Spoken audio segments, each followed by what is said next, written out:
Everyone. Okay, we are getting ready to get started.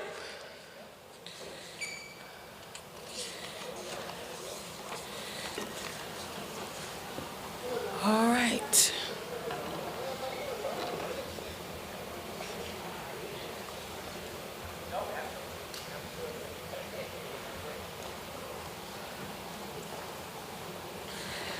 Okay, first of all, let me thank you all for coming tonight. Of course, your input in this process is very, very important to us. I'm going to run with the same thing that I ran with on Monday. If you have not taken our budget survey, we want your input. So we have this great QR code on the screen. If you pull up your phone, you can make sure that you answered our survey. If not, Ms. Richardson is passing out a document where you can use and scan that. But make sure, please, that you give us some of your input, because your input is important to us. Tonight, we have with us members of our governing body, Mr. Mayor Garnett Johnson, Commissioner Tina Slindeck, and Commissioner Wayne Guilfoyle. I don't think I've missed any other elected officials. All right? So we've done that with the QR code, and I'm going to ask another favor too for all of you who have phones, cell phones. If you can go to Facebook, because I know all of you got Facebook. I know y'all looking like, you know I don't have Facebook, but y'all know it. Y'all keep up with it. Make sure you go to the Augusta, Georgia government Facebook page. Follow us and like us, okay? We want to make sure that you are able to get all the respective information that we're sharing. We share all of our information as best we can through our social media channels. Also, visit us on our AugustaGA.gov website. If you ever want to know what's going on in Augusta and you can't get all that information from our media partners, please go to those various media outlets to get information. All right, y'all done all of that? I've asked a lot in the last 2 minutes. All right, you got it on your Facebook? I see you looking for it. All right, there you go. Okay, so I need to see those numbers increase. We wanted to make sure you're following us. Okay, our goal is to be as transparent as we possibly can. And in the coming weeks, you're going to be able to go out to our website and see the status of all of our previous SPLOST projects. I know some of you had questions about where we were SPLOST. You've been hearing about SPLOST 9, and the governing body now is reviewing SPLOST 9 to come up with the final list to put on the ballot. So if you're wondering, what did y'all do with the previous SPLOST dollars? In the next coming weeks, you'll be able to go out there on our website and see that information. And in January of 2026, we will be launching a revised website and making it easier for you to gather that information. We will also have a communications tool in place where you can register to get updates from what's going on in our city. So a lot of great things are coming ahead for us. But tonight, we are talking budget. We are talking 2026 budget. Our interim finance director, Mr. Tim Schreier, who is over to my right, probably to your left or in front of you, will present you with budget information as we prepare for 2026. We will then attempt to address any budget concerns you may have by asking you to come forward to speak. If we don't have the answer, we will make sure that we get the answer. Ms. Stevens is sitting over there. You see my Augusta 311. She's sitting over there waving, her and Ms. Walker. They will be there. Ms. Walker is our 311 manager to address any concerns you may have and give you any respective updates on outstanding items. So, before I turn it over to Mr. Schreier, just want to talk to you about our fiscal core values. This is what we really start out with when we start talking about our budget. Making sure that we're clear and we're giving honesty. Making sure that we're strategic and looking at long-range approach. What do we need to be doing? Making long-range assessments and making sure that we're accountable for performance. You hold us accountable. You expect us to do our job. You expect us to get things done, and that's what we're looking at doing. And also being transparent. We want to make sure that we give you everything we have. That goes back to being honest. Unfortunately, sometimes people don't like honesty. They don't like the answers, but that's what we're going to give you. We want people to understand why the decisions have to be made and why they're made that way. So that if you have all of the facts, you may understand exactly why the governing body has to make such decisions that they do. So, without any further ado, I am going to turn it over to Mr. Schreier, our interim finance director, so he can tell you about 2026 budget, as well as the budget process itself. Thank you, Ms. Allen. Good evening, everyone. I'm Tim Schreier. I'm the interim finance director. There we go. Our budget process is complicated, to say the least. And it's not just the finance department that does it. We rely on input from our subject matter experts, our other directors, because they know what they need. We start out in June or July with departments working on their budgets and combining everything and putting it into our ERP system. And at the end of July, they send it to finance. And for August and part of September, my staff goes through this, takes the directives from the administrator and the commission to tweak down the budget.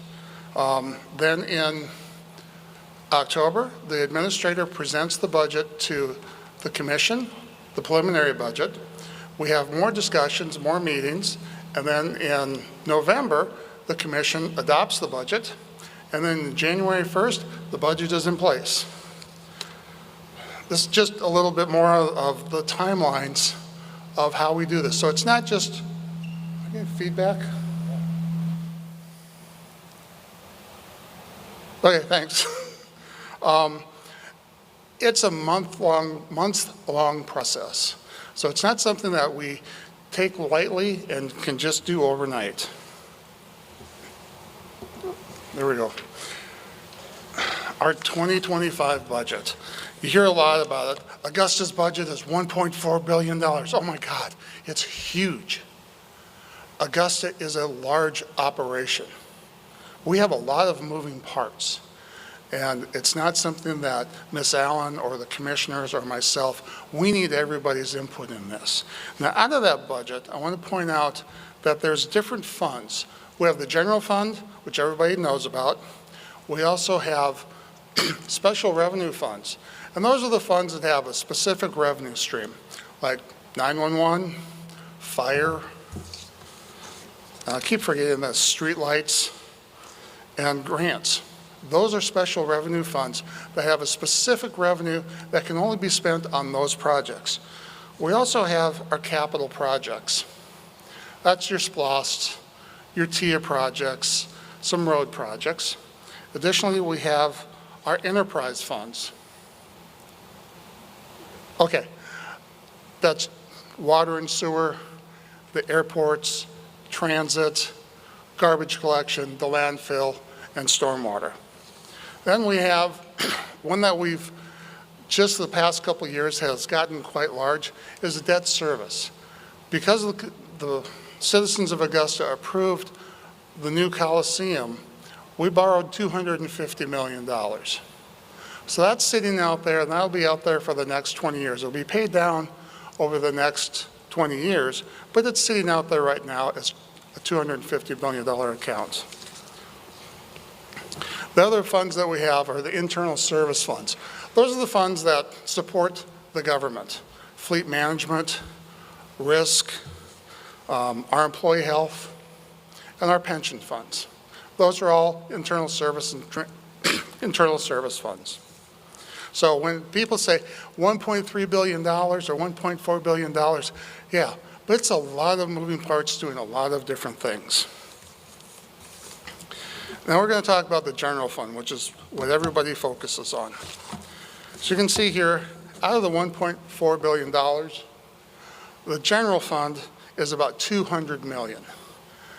And I know $200 million is a lot of money, but out of the total budget, it's a very small portion that runs the government and provides the services for everybody. Now, out of that $200 million, there's we break it down into functions. what we call the general government. That's administration, environmental services, public works, culture and recreation. Those are what we call general government. Out of that 200 million, those funds account for about $60 million of it. The rest of it goes to public safety and judicial services. That's about $114 million. That's what the sheriff gets, that's what the marshal gets, that's what the judges get. So that's where a majority of your general fund dollars go.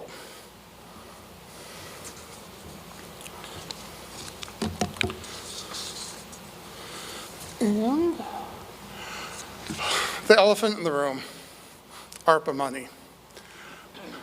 We received about $82 million in 2021, 2022 to help combat COVID.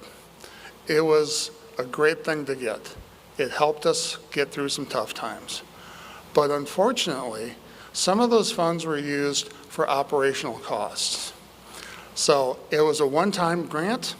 We're getting to the end of that grant, and we don't have any more money. This past year, we used $7 million to balance the general fund budget.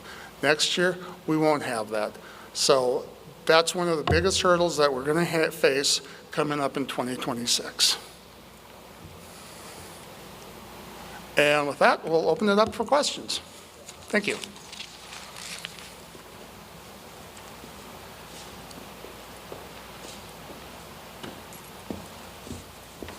So that's where we are. So let me clarify a few things, because we just presented to our governing body the millage, recommended millage, and where we are with our millage rate. We talked about streetlights. We also talked about the waste haulers, and I know many of you already know about all of those things because I know many of you follow our meetings, correct? If not, just nod your head to say, yeah, if I don't, I will. Okay. So again, those things are on AugustaGA.gov. You know, I'm just trying to get that into everybody's head so you can keep up with what we're doing. But as you can see, as Mr. Schreier discussed, it's only a few million. Now, I know that, again, like he said, that's a lot of money, but $60 million is all that runs the operating general fund. 60 million outside of law enforcement, public safety, the court system. They get the bunch of the money, the big part of the money is going to them when it comes to the 204 million. And I think a lot of people think that the city operates on 1.3 billion. We do not operate on that amount of money. But you have to account for everything, for every bond we go out there and get, for the Coliseum Authority or any other agency that we go out and get the respective bond for, that has to be accounted for in your budget. So that increases your budget. That 250 million increased our debt service. So all that has to be accounted for, so it has to be balanced out. Just like at home when you do your checkbook, you make sure you have enough money in there to balance it back out, because you have to, that's what you have to do. And that's what the government has to do. Make sure that we're accountable for those respective funds.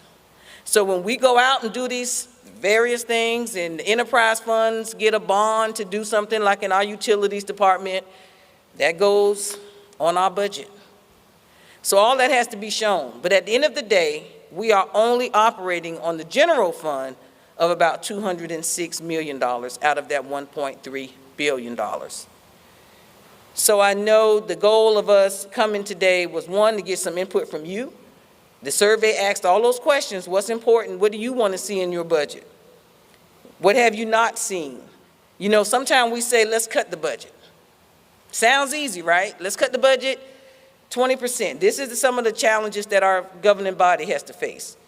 But guess what? Most of those cuts can't cut the debt service. You can't cut those other items. All you're going to be able to cut is go back to your general fund. So when we do those cuts, are we going to be fair about it and cut everybody? You know, the courts and stuff, it consists of a lot of elected officials. And so they're saying, well, you're not going to cut our office. But at the end of the day, the governing body has that task in front of them. Those 11 people have to make a decision to say what they're going to look at cutting. Because if they don't cut everything in the general fund, is it fair just to cut that small pot of money that actually runs the other operation that supports all of those entities? So it's a very tough decision that they have to make. That's it. When you look at the whole budget, what you see in red is what goes to the general fund. Doesn't seem as big now, does it? That's what goes to the general fund. Yeah, the budget is 1.3, but what you see in red is what does the operations. And that is also including public safety and criminal justice, the courts and all of those different operations. So that's our general fund, 206 million. Pull it out, general fund, we only get 9%. Law enforcement gets 6%. Everything else is what you see that's going to be contained in that 1.3 billion. So, some of the decisions that came before some of our governing body members were already made. And so we have to wait the time for some of these things to be changed. Good decisions, I'm just saying, there are still decisions that were made that affected the budget that we are at now. So I know there's a lot of questions. I know there are always, Augusta has a 1.3. Why does other agencies, why doesn't other counties? Guess what? Other counties may not have wanted to have a lot of debt service. Those are decisions that our governing body is faced with. A lot of them, when they do enterprise, maybe they're not increasing the bonds that are associated with those enterprise departments. But every time we decide or determine, or our governing body determines that they want to do those things, it increases the bottom line for the budget. So there are a number of things that the governing body is going to be faced with as we walk into our 2026 budget. Again, I said clarity, I said honesty. We're going to do whatever we can to make sure they have all of the respective facts, that they can make good, conscious decisions. Maybe decisions nobody want to see, maybe decisions people don't want to hear, but it's something that we have to make sure that we're providing to the governing body, as well as providing to you. So when they do make those decisions, you can see what data they're looking at to render those decisions. So we didn't want to sit there and go all into all of the respective details, because we know that you have questions that you want to have answered. And so now we'll open up the floor for anybody who has any respective questions and or comments as it relates to how we develop our 2026 budget. Anybody? You're not shy, come on. That's right. My name is Ollie Washington. My wife and I live right here in District 7. I have two questions/comments that relate to budget, because they could translate into manpower and what have you. Now, you've mentioned the information that's being put out, a lot of social media. I'm old school, so some of that stuff I'm not getting. I've never been on Facebook, so that shows you where I am. But we need a mechanism for getting good news information out, which supports the budget. That's right. You know, I voted for SPLOT, but I'd like to see what's the status of SPLOT, where those dollars are, where are we in progress in terms of getting some of those projects done. That would be very helpful. I was just on the website, and you got a couple of items on there, but we need to be more bold in terms of here where we are, what's going on with Broad Street. I have no idea. That kind of information would be very good. Good news stories. I never saw a real good article about. I think the city, county did a great job on the hurricane cleanup. We got the job done, and we got all of the FEMA money. That's a good news story. Right. We need to have that out there so the citizens will know that. Let me see. Same thing with James Brown Arena. You know, keep us updated on what's going on with that. And again, these items where Ms. Richardson, I don't know whether it's in her office. Does she maintain the website? She's working on the website. She just started with us, what, less than a month ago. We just Okay. got that taken care of. So it could generate, a manpower need, and I would offer, student interns, Payne, Augusta U, that'd be a good way to fill some of those gaps in terms of getting that information out there, somebody working on the website. So, but it could translate into dollars, personnel dollars, to get some of this stuff I'm talking about done. But it would be very good in terms of keeping the populace informed, and we will feel better about how our money is being spent. Now, and I'll finish with one other item, and I'll tell the mayor, I discussed it with at least one of the previous mayors. You need to have a meeting with the Board of Realtors, because they are doing a terrible job of, in fact, they are putting down Augusta. I can give you a handful of professionals who moved in this area, and the realtors told them, you want nothing to do with Augusta, nothing but drugs and thugs. Now these folks are stuck out on Hardy McManus Road, out there in the middle of nowhere. They're close to nothing, but that's where they were pushed because of the realtors. We need to do a better job of selling the city, and you need to get on the Board of Realtors. Okay. So let me see if I can address some of your concerns. SPLOST update, give us a few weeks. We're already getting that information out. I have the department heads and directors back there now. They hear it. They've already been on top of it, getting that information to us. You're right. We have some previous SPLOST that you need to know about. We have been derelict in our duties in making sure that that information is updated. We need to be, if we're going to say we're going to be transparent, we have to be transparent. So like I assure you, within the next 30 days, you will see up there on our website where we are with all of the SPLOST projects, going all the way back, where we are on them. So you're right. We want to make sure that you can see that information. Hurricane Helene, you're right. That was a tremendous undertaking, and I think the city did a phenomenal job. And I'm not just saying it because I work for the city, but it was a phenomenal job. So we will be providing some updates on that as well in the next coming weeks to let you know where exactly we are with getting our money back from FEMA, where we are in the process. People sometimes don't realize how great Augusta has done. When we look at the rankings of where we are, then the information that we receive from FEMA, we're in the top 5. We have submitted documentation. We have done a great job in that. And so we're going to tell our story. You're right. Augusta has not done a good job in telling the story on some of the great things that we do. And we do a lot of great things. I think we sometimes overshadowed by some of the negativity. And sometimes it's good not to be on Facebook. You're right.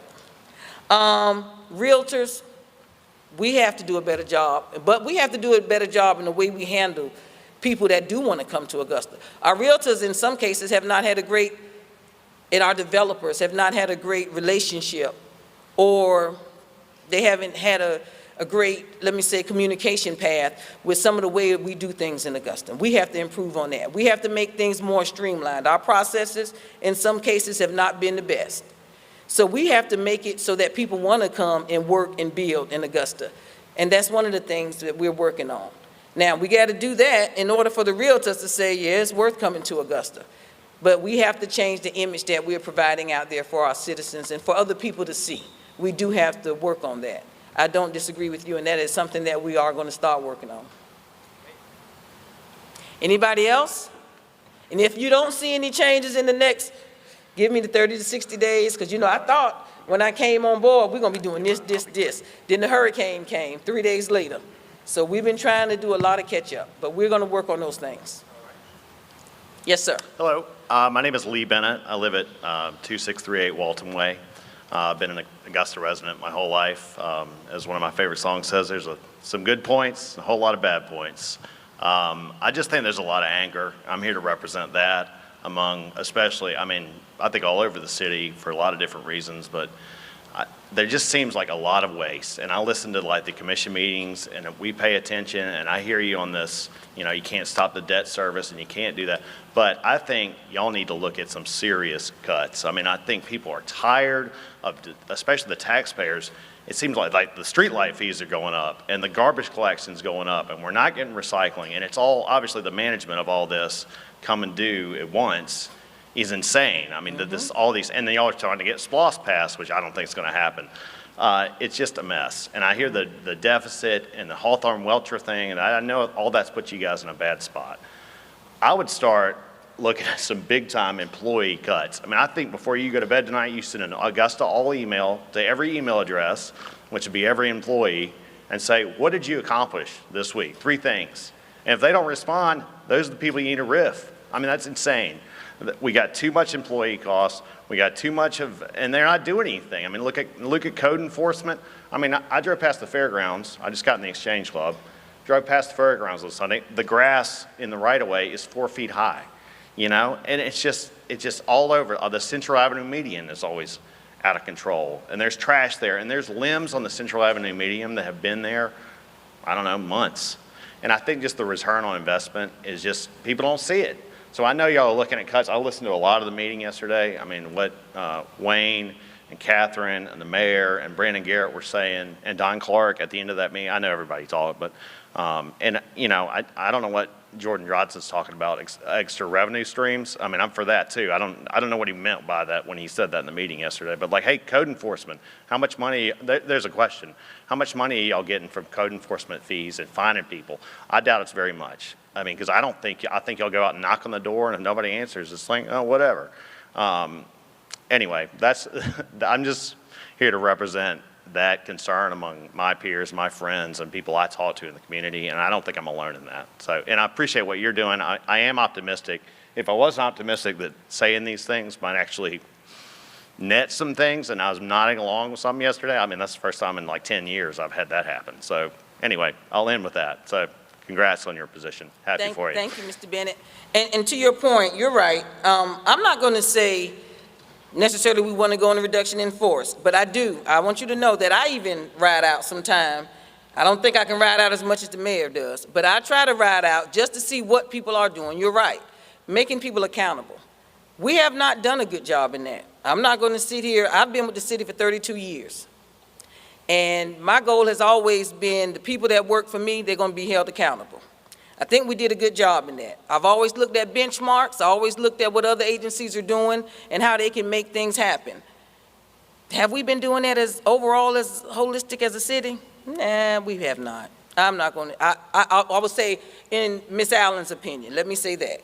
We have not. When I first came on board, I think the first thing I told the department directors is that we're going to have to hold people accountable. Now, you know our government is structured in such a way, I can say all that all day long, but I don't know if it's going to change much. But I can assure you that Ms. Allen is holding department heads accountable. We have to be holding everybody accountable. Our maintenance, we have not done a great job in our facilities maintenance. We have not done a great job in our grounds maintenance. Guess what? On the 20th, I'm meeting with everybody who does anything with maintenance, because I want to know, what do you do? What are we getting done, and what can we do to help you now? Because I'm not going to say it's all their fault. Sometimes leadership plays a role. And sometimes if we don't have the right leadership sitting in the right seat on the right bus, the bus doesn't know where to go. And I know that's not, I know Ms. Daugherty over transit over there looking like, oh, don't try to throw it on transit. So I'm not. But you got to have everybody wanting to participate. You're exactly right. And then we can start looking at what needs to change. What positions do we not need? What things have changed? And you know, the thing about it is, and I guess coming from a technical background, I'm always looking at what can we do to improve. And sometimes it has to be that inevitable change. You can't keep the same culture. You can't keep the same mindset when the world is going this way. We have to start changing and looking at how we're doing things. Now, in all fairness, sometimes our expectations as a citizen are up here, and I'll tell you the same thing I told them on Monday. But the resources that we have to supply those expectations are down here. So I think in order to get them together, the accountability has to be on the employees, because they're getting a paycheck, and you guys are right, y'all paying taxes for us to get paid. So we have to kind of move this needle a little bit to make sure that the resources are there, but the resources that are there are paying the people, and that the people are doing their job and being held accountable for doing their job. I'll be honest, I've seen some people myself, and I wonder what the heck they're doing. And I've called their department heads and said, what do they do? Because I've seen this person on break more than I've ever seen. But guess what? We can't control but a few of those people, because the other people work for elected officials. So therein lies, and I'm not saying that they're not doing things, But what I am saying is there's only a certain amount of people that our governing body can control with that general fund. Because the other people work for public safety, or they work for elected officials or the courts. Now, does that mean that they have to be accountable? I think so. They have to be just as accountable as everybody else. If you're going to expect the small population that works under the general operations to be accountable, I think you should make sure they're accountable too when y'all elect these people. Are they people doing what they need to be doing? That's a good question. I'm not trying to answer that question, but what I am saying is those people have to be just as accountable as the small group of people that's controlled by the governing body. And that's what we're going to make sure we're doing on our end. We're going to make sure that we recommend those things to our governing body, that we do those things in 2026. I know this is the worst time to have street lights come. This is the worst time for the trash. I've heard it. People have called and said, let me tell you something. We went from 2-day pickup to 1-day pickup, and now you want us to pay more money. I've heard it. Our phones are slammed. And it's also not a good time for everything else that we have going on with SPLOST. Now, I'm going to be optimistic on SPLOST because I think that is some of the ways that we get some of the things that we get done. Now, Mr. Schreier, he's heard me go into my, tantrums and everything else, like, we got to change how we do things. We got to have a major capital improvement plan because SPLOST, unfortunately, is some of the way we've been getting some of our capital projects done. And when we do those SPLOST projects, we need to get them finished so that people can see some results. And I think that's why people doubt SPLOST works. But we have done a great job in some of the things that we have done in SPLOST. So I'm not going to knock all of the SPLOST. We've had some great results with some of our SPLOST projects. We just got to be more accountable to making sure that if it's in this SPLOST, we want to see it get done in that time period that SPLOST is allocated.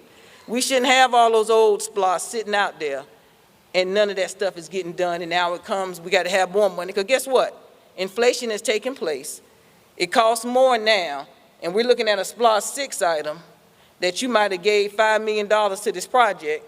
That project's probably $12 million in today's dollars, if not more. And then now we want more money to go back to do. Makes no sense. I don't disagree with you. It doesn't make sense how we do some of these things. And I'm not saying the decisions that were made during that time were not the right decisions. I just think the times have changed and we have to change in how we do it. Everything needs to be looked at every year, your operations. We have to treat our government, I know they don't like to hear this, but we have to treat our government like it's a business, because it is.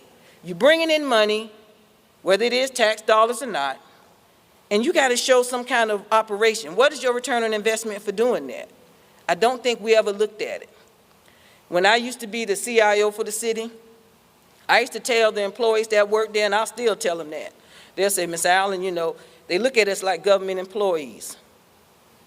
I said, don't ever look at yourself like a government employee.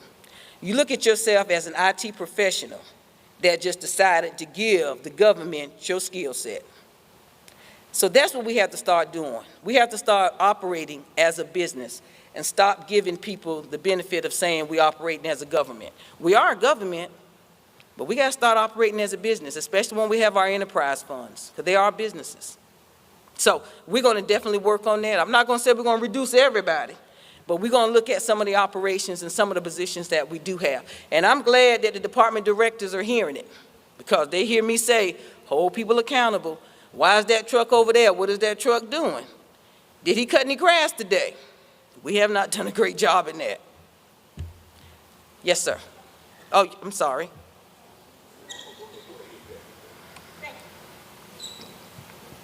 And we're going to look at Central Avenue too. All right. Yes, ma'am. Good afternoon. My name is Avis, and I do a lot of traveling throughout the town of Augusta, and also I go up to South Carolina. Look at it, it's some of the things that you have already touched. I'm just going to tag on them. Yes, but my thing is the homeless. It must be something we can do to help the homeless. They need our support. I'm out there trying to do what I can do in a safe manner. but it's times that I'll walk upon a person. I'm not sure if they're sleeping. They might just be OD'd. But the thing is, where I'm going with that, it should be a way where I'm able to, or anyone able to get the Narcan nasals. Because the fact is, you want to save a life. Yes. So that's one of the things I want to really bring up, because it's very important to me to save a life, being in the field that I'm in.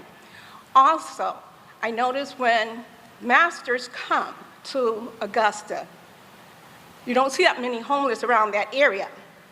But once things start slowing down, the area start getting dirty again, things start looking messy again.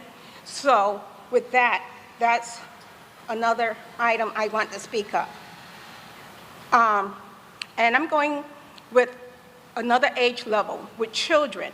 We need to see what we could do with getting sprinkler systems in some of these parks, in some of these communities, because of the fact is some of these days will be very hot, which we know. We need to see what we could do about getting some kind of sprinkler systems, because of the fact is kids like to play. We were kids one day, and I know I loved to play when I was younger. Still do at this age. And I love helping out. Senior centers, like I'm saying, going all age levels. Senior centers, I know they upgraded Henry Brigham Center, but they didn't do that much for the senior part of that center. A lot of that stuff over there has not been upgraded. It needs to be upgraded. We're using our funds, our tax money, to do other things, but again, I know funds is like a shortage, but the thing is, when we think of it, we got to think of who are we and what are we here to do? I'm going to cut my list short here because I only speak of the next thing. Street signs. Some street signs are missing. You get to a street, if you don't really know where you're at, you're just circling around. Other street signs are faded out. So if there could be someone on top of that, check and see where these street signs are. I give y'all a list, but I'm not going to stand in front right now and give the list. You have that list, you can give them right to that young lady over there with that blue on. Thank you. And I'm going to end on that note. And again, I appreciate everything that y'all could do and look forward to the support. Thank you. Thank you, ma'am. Let me say, in SPLOST 9, we do have renovations and updates for our recreation facilities. So that is something that we do have included. If SPLOST 9, I'm looking at Mr. Bennett now, if SPLOST 9 passes, that's all I'm saying. You better try to talk to Mr. Bennett before you leave out of here to make sure that Mr. Bennett changes his mind on SPLOST 9. But we do have things that we're going to make sure get done. And one of those things is making sure that we do some renovations to these parks. Now, I'm going to tell you, we just have a great Parks and Rec director that was hired about 6 months, but who's counting? Miss Williams. And she's been going on tour and seeing some of that, what we call parks, that are really not parks, or community centers, and some of that stuff don't even, they're looking at some of those things. Because let me tell you something, that's part of the budget. As many parks as you have, you got to increase your maintenance, your operation, because SPLOST doesn't cover the operational costs for these facilities. So when we do these things, we got to have the operation, and we never did, in my opinion, make sure we had the right operational costs to support the parks and community centers that we have. When we had a professional company look at it, it was about $22 million just to maintain our parks and our community centers. Guess how much we budget for that? About 20-something thousand. I know Ms. Gaines, she looking like, what? That's exactly what we do. So we don't ever have enough money for those facilities to take care of the things. Warren Road needs a lot of changes and updates and upgrades. You see your park right here in this community. So we realize there are a lot of things. We have some that I've walked in with Ms. Williams. Me and her went to every one, and we got a few more to go to. And I'm telling you, the floors are warped. You can't even get into McDuffie Woods without warping, or if you want a surfboard, you might be all right, because you can go to the other side.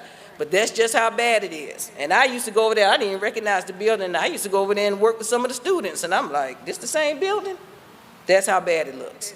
So we have to do a better job there. Again, we got to make sure we have enough money enough resources to have the right people that's out there really doing these things on the schedule. You know, it sounds simple, right? You have things on a rotational schedule for maintenance. It should be in the system. I put it in. Every 2 weeks, we do this, we do that. I think it's simple. That's how we did on the technology side. You have a maintenance plan. You have a maintenance schedule. We just need to make sure that we're keeping up with our maintenance schedule and we having the right resources and the right people that's doing it. But that's one of the things.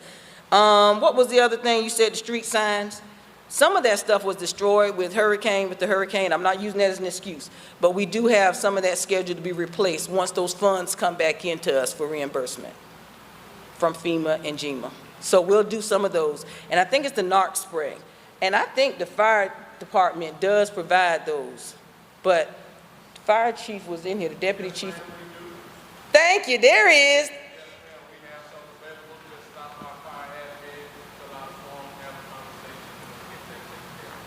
Thank you. And you be careful out there Yes. doing that. Thank All you. right, all right. Anybody else, sir? Good evening, how you doing? Good evening. My name is Michael Hollis. I've been a special ed teacher for 30 years. I'm retired now, but I do go back and sub once in a while, and I live in the area. I live 2215 Pleasant Drive. My concerns are, we do have to be concerned about the people that we hire, their credentials and their experience.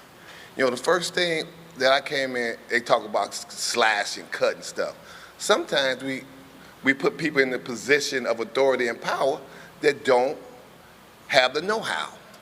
And that's put us in this situation now. Just like, let me give an example. In the school system, they want us to work off the clock to get the work done.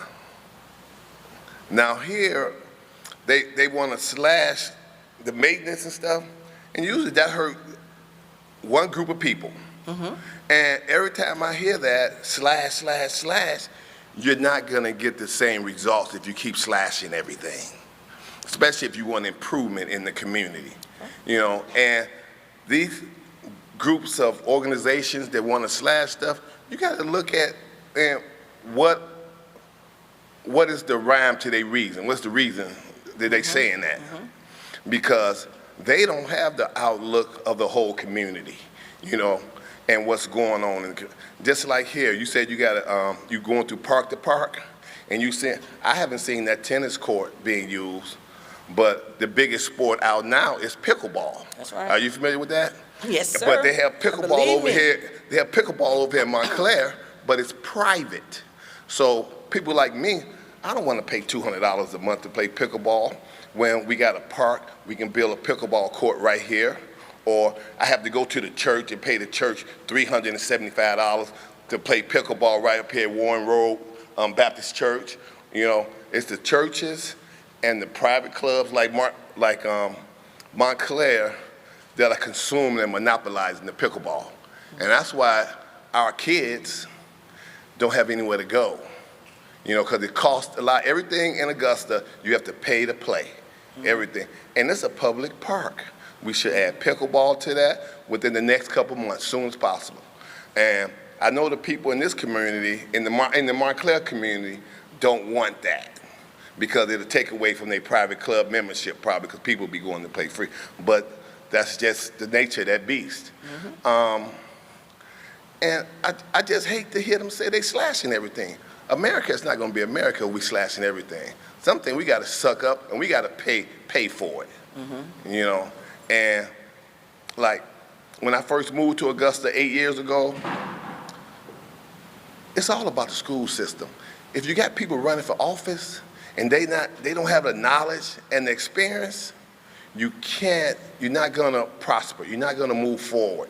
You keep putting the same people with the same mindset in the same positions, just like you're doing the same thing over and over but not getting the results you want. People say that's crazy. So I don't know you. I think I voted for you. I think I voted for you.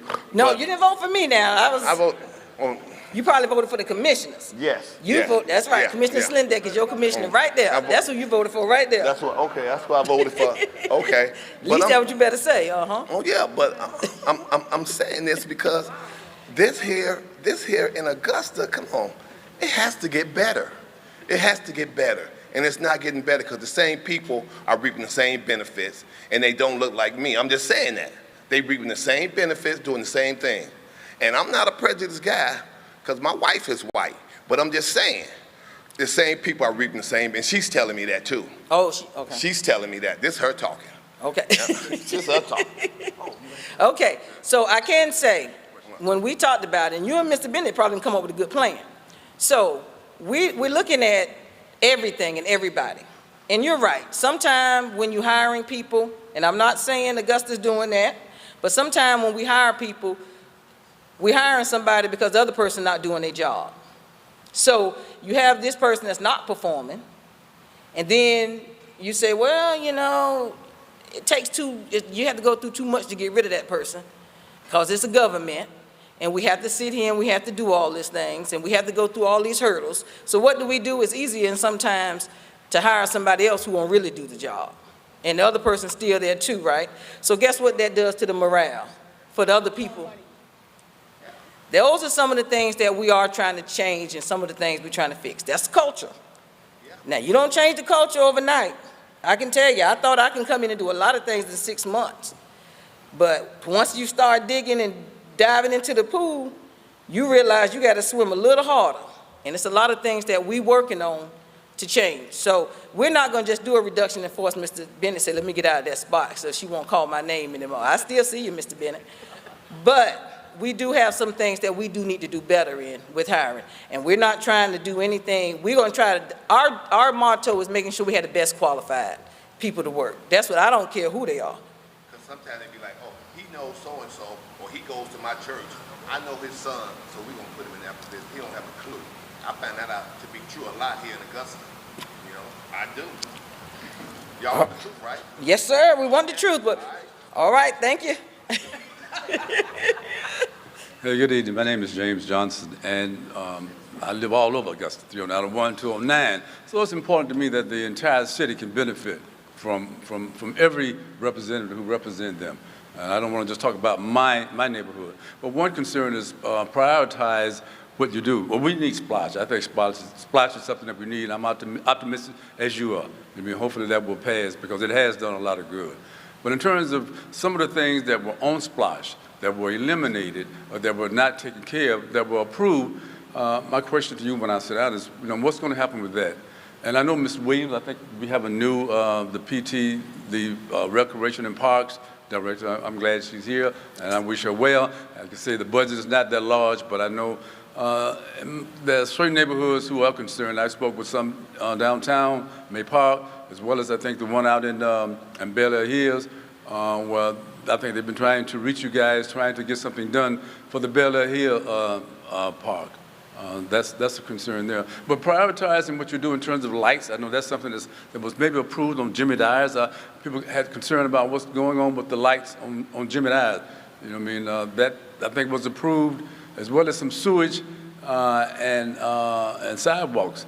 We're in some of the Splash from years ago, and they've never been done. You know, so perhaps maybe you can tell me how that's done. If they're not completed during the current Splash, do you all go back and prioritize that they were approved? So let's get them before we take on another project. So parks and Splash and prioritization, how do you guys do that in terms of trying to do some of the things that you had approved and that were promised that have not been completed? So. Good question. All right, thanks. So we have, our SPLOST 9 originally started out over $1 billion worth of requests, over $1 billion. Now, that probably would have taken us, how many years, Tim, for $1 billion at the rate we're going? 15 years of collections.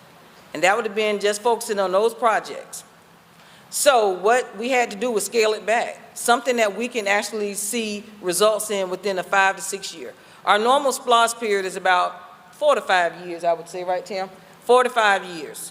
And we was trying to get it, 407 million is where it is currently.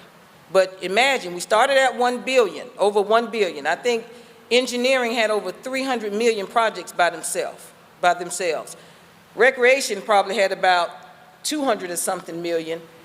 Central services for the facilities had about 300 or so million. Then everybody else was hitting you. So it was like over 1 billion. We tried to cut it down to 426 million. By the time we met with the governing body and the other agencies started coming, that went back up to almost 500 million. So we finally got it to 407. So you're right, we had to prioritize. What do we need to get done and what can we see results in? Then going back to look at those previous projects that did encompass sidewalks and various improvements, making sure now we combine that money with some of these other projects that we have on there for SPLOST 9 so we can close these SPLOST out. I don't know, Tim may not want to tell you how many times I call him and say, close these things out. I want to close these projects out, SPLOST out. He said, well, we got a few $100,000 on this project left, well, what are you going to be able to do with $100,000 when the SPLOST was, what, 15 or 20 years ago? You know, the inflation has gone, so you just might well see, and it's a certain process, because he made sure I knew that. Don't just tell me that I can roll it over. You have to get approval, you have to go through certain things. We got our legal representative in here. It's a process to get those funds, when you close it out, to get them reallocated to some other project. We just can't take them. But that's the process we're working through now, to close out some of those.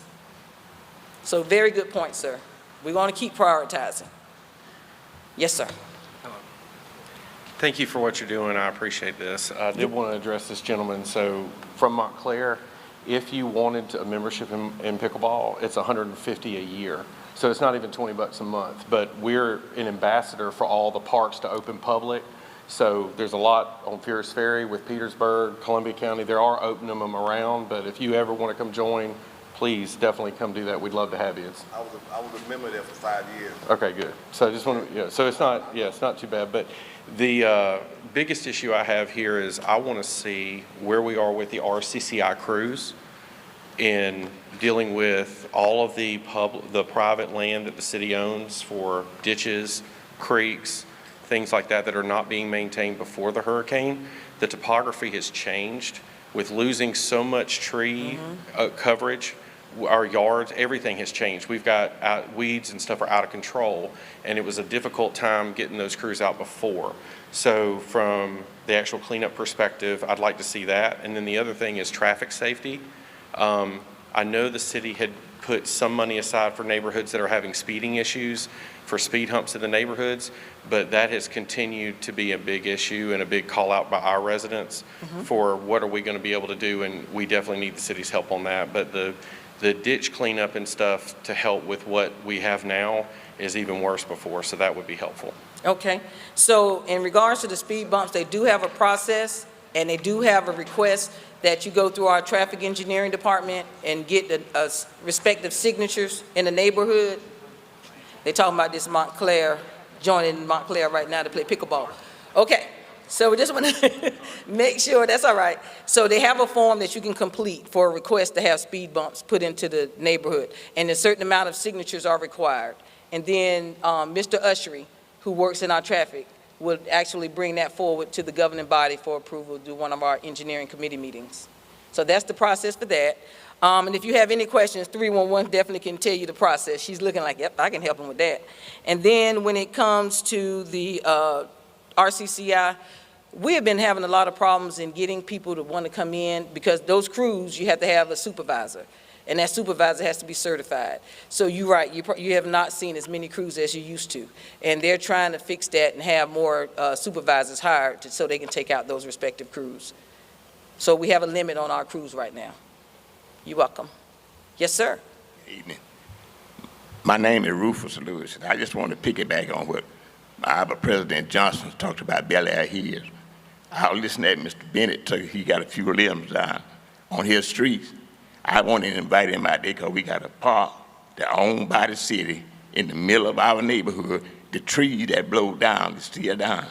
They hadn't cut a limb, they hadn't moved a tree, they hadn't moved a stump, they hadn't cut grass, and it looks terrible in the middle of our neighborhood. And we done tried everything that we know, and we done to get it, something done. We even offered to volunteer to help get it done. And we Okay. can't do that because it belongs to the city. So we got our hands tied, and the city will not open up their hand and come and give us no help. Thank you. All right, now where is that at, sir? Bel Air Hills, that's out on Jimmy Dice Okay, all right.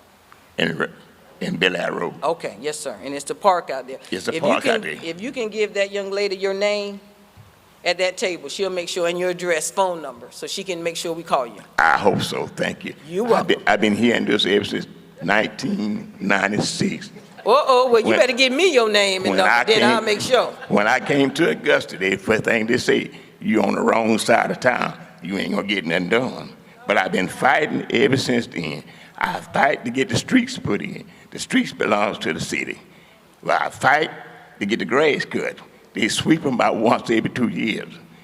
And then they blame us because the drains stop up because they won't move the debris out of the streets. The water wash it into the drain.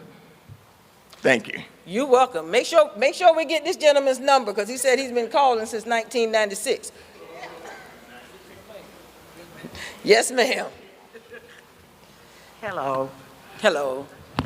my name is Vivian Rozier, and I live in this District 7. I've been in Augusta since 1963, so I have a little history. Now, the gentleman just stated that he lived in Bel Air Hills.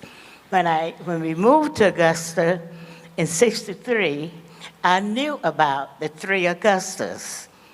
So we no longer have the 3 Augustas. Thank God for that. Thank God. We have 1 Augusta. My concern, I love Augusta, and I see the possibilities for Augusta. We educated our children here in Augusta. My neighbor and I live in Hillwood Circle. We have a very strong neighborhood association, and I would like to see the city of Augusta begin to work through the neighborhood associations. We have some wonderful people in those associations. But I have been studying the history of Augusta for many, many, many years. Augusta was an old railroad town. Everything started downtown Augusta. I would love to see the city take a look at the history of Augusta and build on that. My family and I just came back from San Antonio, Texas, and we were down on the riverfront. And I would like to thank Mayor Johnson for extending the riverfront. I think our future is on the river between Georgia and South Carolina. And if we look at the geographical, take a look at geography, Augusta is between Atlanta and Savannah, Georgia. I would like to see Augusta build on that. It would be wonderful to have a rail system between Atlanta, Augusta, on down to Savannah.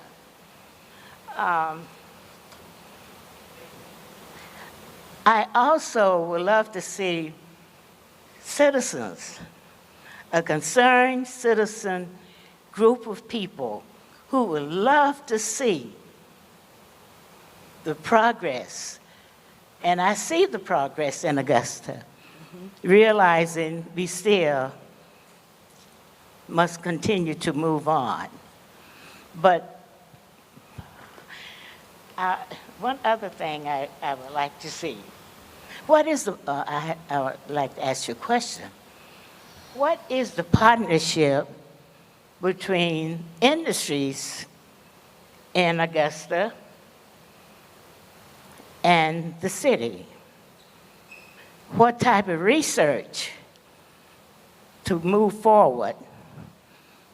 what type of research are So we we working have a on? good economic development department or agency that the city works strongly with in making sure that they can do what they can to bring industry to Augusta.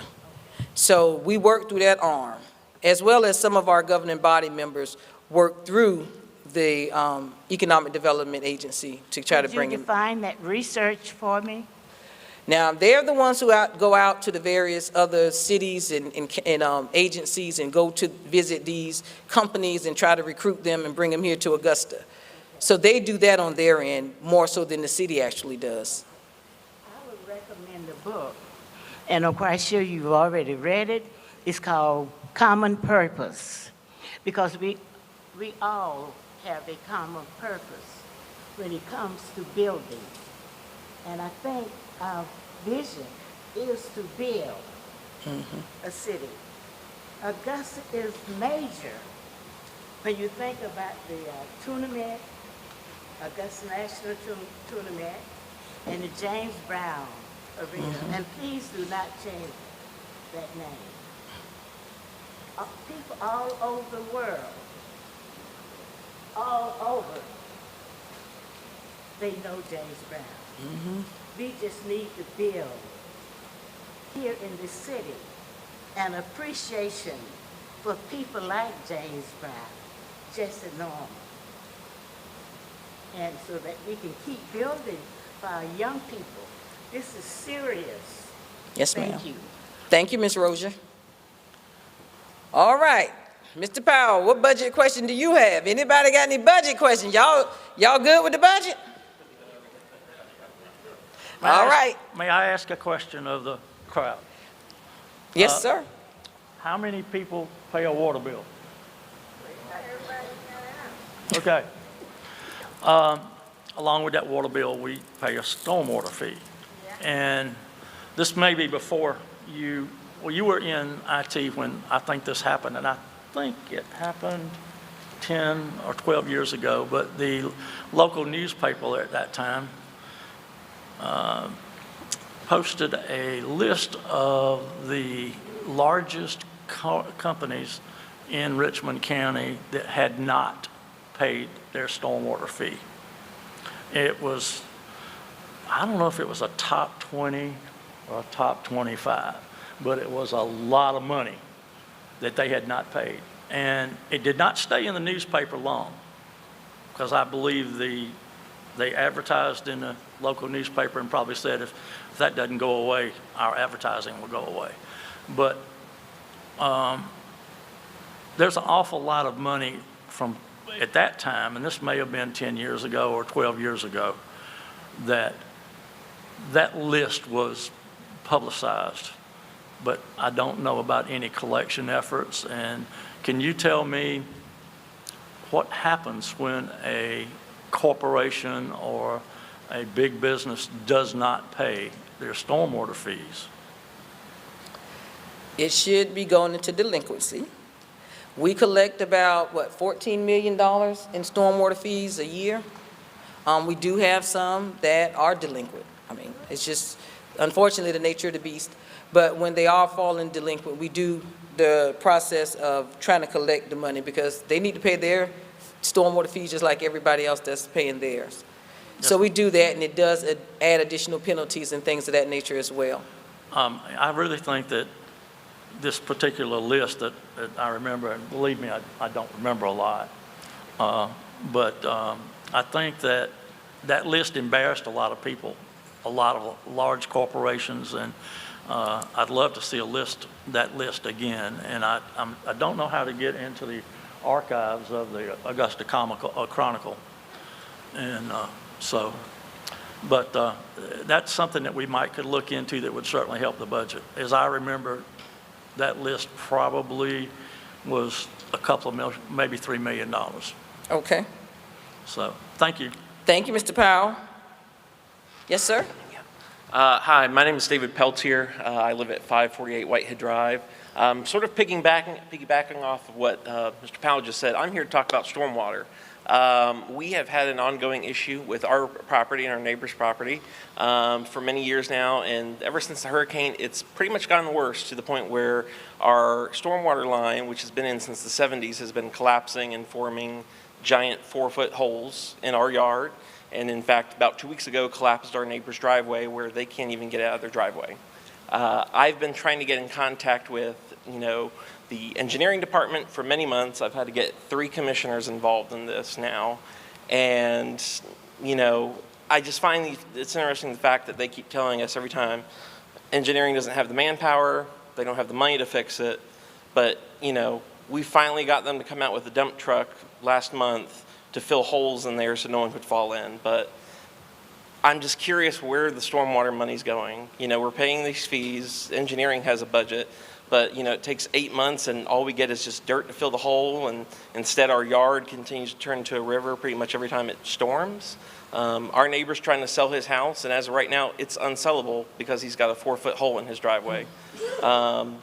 Every time we try and call engineering, it always goes to voicemail. I have to get, again, commissioners involved to get people to come out and actually do something. So, either engineering needs more money in their budget for next year or manpower or whatever, but it's kind of embarrassing that, the city can't fix a problem after 8-9 months now, and they still can't even give us an exact date of when they're going to fix this, because it's a life and safety hazard. I've had to warn kids in the neighborhood that try and run through our yard to get a ball that, hey, watch out for these holes, you don't want to fall in, because unfortunately, it's probably going to end up having someone sue the city because they fall in and break their leg for falling 4 feet down into the stormwater drain. So Okay. I'll And just leave it at what's that. the address again? It's 548 Whitehead Drive. I think Commissioner Guilfoyle and Smith Rice and Slendak, they've been great helps. They've gotten the assistant director out there with engineering to look at it. But it's like pulling teeth with the city. They keep telling us they need money to fix these projects, or they're going to have to contract it out to somebody else. But it's like it shouldn't take almost a year to get holes filled, because it's a life and safety hazard. And I really want to see that in the next year's budget, that they can get money to fix this problem, because it's affecting our property, it's now affecting our neighbor's property, and if they're trying to sell, they won't be able to sell with that hole there. So I'll leave it at that. Don't mean to gripe against the city, but Thank you. that's where we're at. Hello. Hello. Ricky Jones from Channel 6, but here as a concerned citizen. All right, do this, Ricky. Come here. Sorry. Okay. Yeah, sorry. One thing that I would like to see in this year's or next year's budget is a little bit more coordinated effort between some of the tourism departments as well as some of the intergovernmental agencies to be able to foster a spirit of collaboration and growth as far as event programming in the city. Because I think there's a lot of opportunity, and I think there's a lot of buzz specifically around events that do stem from our quality of life, but a prioritization, I guess, on the enhancement of our quality of life. However, I feel as though there could be a little bit more, I guess, direct involvement with kind of merging the interests of like entities like Destination Augusta, and then talking about like the Downtown Development Authority, but then the Parks and Rec. So all of those things, I guess, kind of coordinating together with people that are a little bit more trendy and kind of more up and coming to kind of put some of those more events that are more regionally based and kind of get them out there on more of a regional front. Because I feel as though Augusta already offers a lot of things that people from the surrounding area come to be able to spend dollars here.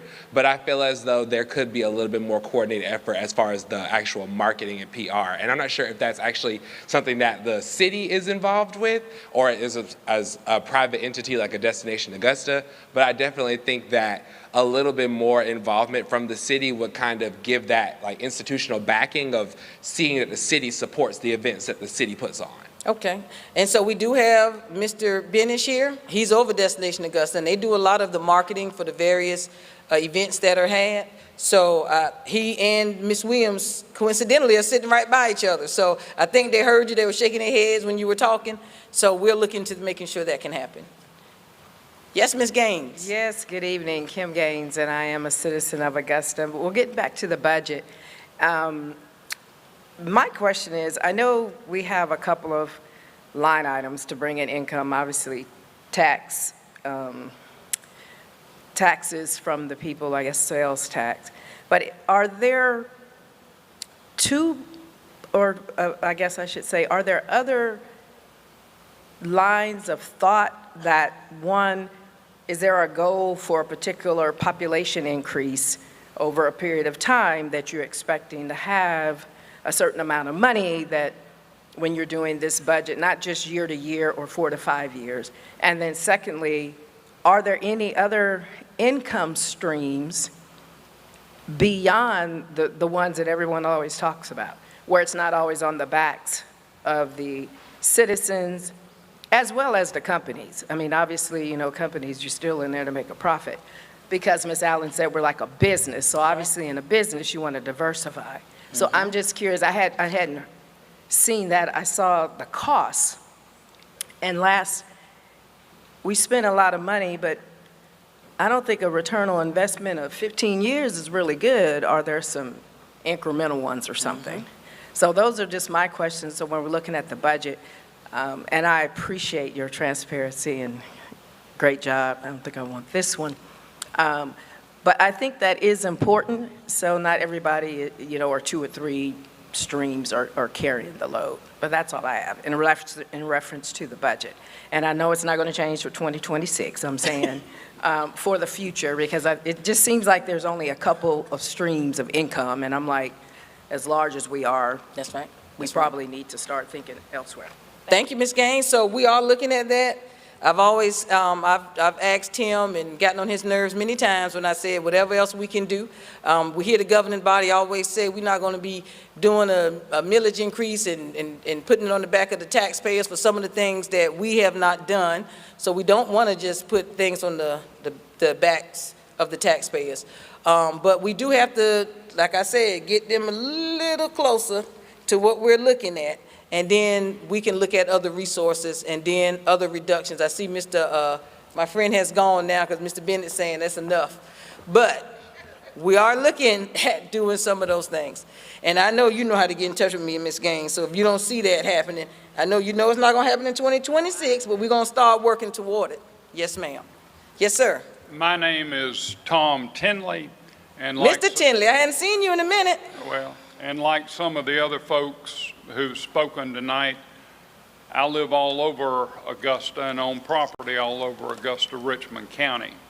And I, as a taxpayer, as a property taxpayer, am concerned about what I have read in the Augusta press. I think that has been the main source of information, maybe Channel 12 News, about the potential for a 1 mil increase on top of the fact that our assessments, at least in West Augusta, have gone up dramatically. You might not remember this, you might not be old enough to remember this, but back around 1981, 1982, Gene Meads was the tax assessor in Richmond County. And we don't have much of a crowd here tonight, but when the assessments came out, the courtroom at the old municipal building could not hold the enraged taxpayers who came down there for a meeting, and it spilled out onto Green Street at the Signers Monument. There were over 1,000 people that came out because they were so enraged about the assessments. It wasn't particularly Gene Meads' fault, but he was thought to be responsible for it by the property owners in Augusta, Richmond County at the time. You might have that again with this millage increase that y'all are talking about, accompanied by these high assessments. Now, there are some potential solutions. This SPLOST, I think the SPLOST has been misused for, well, since it came into existence. The commissioners look at it, and not just these commissioners, but commissioners since it came into existence, have looked at it as basically monopoly money. Our little wish list, like they're talking about now a slide for life. They're talking about extending the riverfront. In my opinion, the money needs to be prioritized for infrastructure improvements. We don't need a stormwater fee if you get a list of what the stormwater needs are, and you put all those on this SPLOST. Let's go ahead and wipe that out. We can then eliminate the stormwater fee. The stormwater fee is just something that people look at as an irritant. I've been irritated by it, as small as it is, since it came into existence. There is some relief that can be gotten for the taxpayers, the property taxpayers in Augusta-Richmond County. At this point, we've got a 1 penny sales tax that is used to roll back the property tax. We've outgrown that 1 penny. We need a second penny. The county commission needs to prepare a resolution, and they need to present it to our legislative delegation and put it on the ballot for a second penny sales tax. That might, to roll back the property tax. That might not help us this year, but it will help us in the future. It will make your job tremendously easier. It'll make the commission's job tremendously easier, and the taxpayers will breathe a sigh of relief if the commission would do that, and if the legislative delegation would follow through with that. Now, as you look around this budget, there are a lot of cuts that can be made on the budget if people just look. Uh-oh, Mr. Chandler, you got me, I gotta look. All right, I'm gonna give you one. Okay. For well, at least during Sheriff Roundtree's term, there has been budgeted about funding for about 753 certified deputies on the Richmond County Sheriff's Department. I don't believe we've had 500 deputies in any particular year during Sheriff Roundtree's administration. I've always wondered what happened to that money that was collected from us, the property taxpayers, for those other 250-something positions. I realize that the new sheriff has, in fact, gotten more people to come to work in the sheriff's department. I don't know what the new number is, but I don't think it comes close to approaching the 753 that have been budgeted. So why collect taxes from the property taxpayers for positions that are not filled? This is not unique to Augusta-Richmond County. I've read stories in the the Atlanta Journal-Constitution about the goal that has been set for decades in the Atlanta area for a number of, a specific number like 2,000 certified officers either working for the municipalities or the county governments in the Atlanta metro area. They have never gotten close to that goal. They've done all kinds of increases in salary and making retirements easy to get, after 20 years like the military would. And people take advantage of those retirements. So they just get them into the system. As soon as they can retire, they leave. So they've never met their goal. But if I'm not going to belabor it, but we don't need to be taxing the property owners in Richmond County for positions that we're not realistically going to fill. Somebody talked, I think it was you, talked about, the bad publicity for all the vagrants that we have around here. If you go up and down Washington Road now, you see empty storefronts. The reason there are empty storefronts is because people don't want to be hassled when they get out of their car to go shop. So people who had businesses on Washington Road are leaving those properties. They're moving basically to Columbia County. We don't have a problem with vagrants in Columbia County, McDuffie County, Jefferson County, Burke County, Aiken County. The counties that surround Augusta-Richmond County don't have a vagrant problem. But for some reason, we in Augusta-Richmond County, the county commission, the sheriff's department under the prior sheriff, they have not dealt with the vagrant problem.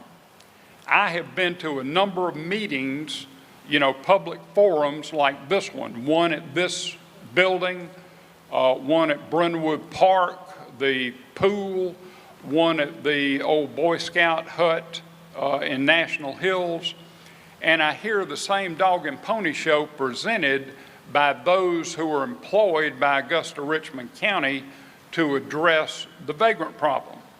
They'll tell you a number, it's like 1,100, somewhere between 1,100 and 1,200 vagrants that they can identify.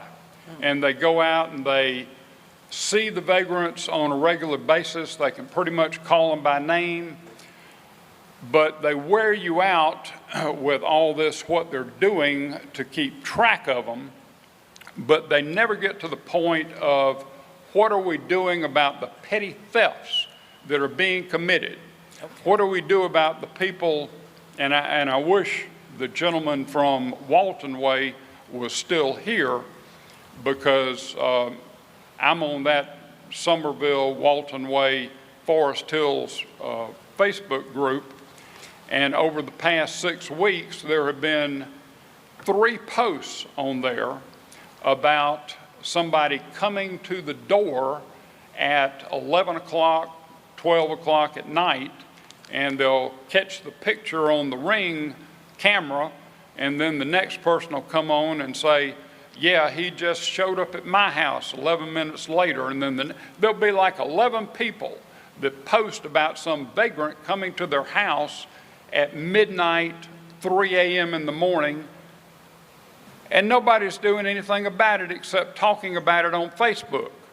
They go through the neighborhoods, they look to see if a vehicle is unlocked. They'll walk down your driveway and check the doors of the cars.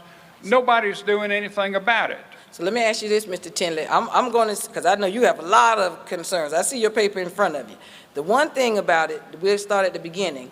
The governing body has not yet approved a 1 meal increase. So that doesn't get discussed until Tuesday. Our interim finance director did give them that information because that's his fiduciary duty to make sure he keeps them abreast of what we need to do and what we need to consider. We've had a number of unexpected costs for 2025 that were not budgeted. So with them not being budgeted, that means we have to look at how we're going to take care of it. You heard of some of the situations we had with housing community development. We had some health care costs. We had some inmate health care costs. We had some other technology costs that came out based on some of the things that the sheriff is implementing. So it was a number of unexpected costs that hit us that caused all of the respective concerns. And we have not had a millage increase since 2014. So what he had to do is present that to them. And they have not yet, though, voted to say that's what they're going to go. So there's not a millage increase, that's been implemented or voted on. But with the other problems, I'm going to let you go talk to Ms. Walker, because she has Ms. Stevens can address it, because she can write all that stuff down so we can get to it and make sure that we get back with you. Well, everybody on the commission needs to keep in mind that people don't pay taxes in mills.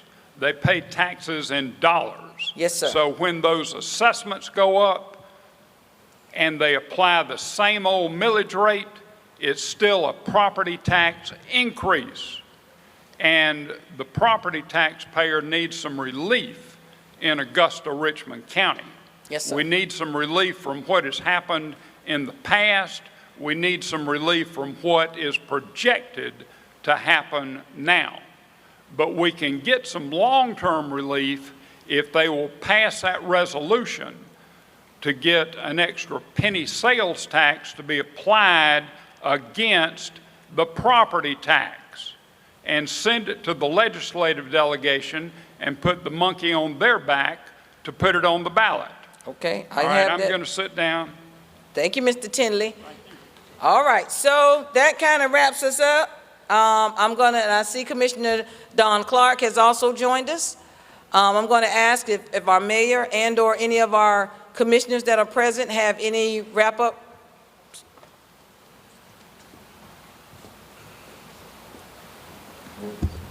Well, good evening. Thank you guys for your patience in coming out tonight. Let's give a round of applause for our administrator. She did a great job standing up here answering all of these tough questions. You know, we got some difficult decisions to make for Augusta Richmond County. You've heard the news. You've heard that we got about a $10 million shortfall. I want you to know that me as the mayor, I'm not going to commit any additional dollars to our budget without creating a more efficient, effective government. When we can't deliver some of the most simplest services of cutting the grass and maintaining our city, something is obviously wrong. We consolidated in 1996, and for some reason there wasn't a lot of what I call consolidation, a true consolidation of our government. There's some duplications that still occur. There's perhaps some things that need to change, and I think now is a perfect opportunity to have that conversation. Even though we are challenged, I believe that there is room for improvement in how we spend your dollars, and we're going to make sure that we're tasked as a governing body to make sure that we do that. I just want to remind everybody, even if we were to pass on a mill increase, just keep in mind we have this thing called a tax cap in place. We're about 4 mills from our tax cap. So even if we took the millage rate all the way to the cap, that only gives us about, help me, interim finance director, $39 million. So that's all we have to get all the way to the tax cap. And that tax cap, as I understand, is not going to be removed anytime soon. So ultimately for you guys, we got to make some tough decisions. I'm not saying it's going to cost jobs, but I believe there is room to save money and create more efficiency before we ask you for more. That's important because it's a tough time right now and there's not a lot more that we could get. So we're going to do our due diligence. We're going to study this and we're going to collaborate as a group. But most importantly, I want to thank you guys because you're here tonight to hear what our situation is. You're here tonight to ask questions and our administrator's done a great job of answering them. And just know that we're working hard for you to make sure that Augusta remains the best place on earth to live. And I believe that. This is the best place on earth to live. We're always going to have differences, but I assure you, you're going to have a governing body that's working to make sure that we keep Augusta where it is. So thank you all so much. I want to invite my colleagues, if they would have any comments. I see Commissioner Clark, Commissioner Guilfoyle, Commissioner Slindak. If not, I turn it back over to our administrator, Ms. Tamika Allen. All right, again, I want to thank everybody for coming tonight. I appreciate it, but don't let this be the last time we see you now. We want to see you. I see some of your faces already because you come to the commission meetings. Come to the commission meetings, come to the committee meetings. If you can't make it, make sure you watch us online. What we want you to do is make sure you participate in your government. This is your government. Not my government, not the mayor's government, not the commissioner's government. This is everyone in this room's government. So we need you to make sure you take an active role in making sure things are operating right in your government. Hold us accountable. We need to be held accountable. Make sure we get the things done that you want to see in your community. So again, thank you. Make sure you check the survey. Make sure you watched us on Facebook. You like us. I know you don't have Facebook. Make sure you check on our website, augustaga.gov. We're going to make sure all that information is updated. If not, you call 821-2400 and say, let me speak to Ms. Allen because she told me it was going to be there. Please do not hesitate to do that. Everything that we do, we're going to be doing it for you. So please do not hesitate to contact us and do anything you can and recommend anything you can to help us out. This is your government. We're here to serve you. Thank you again tonight. Sorry it went a little long. but we appreciate every one of you for taking your time tonight.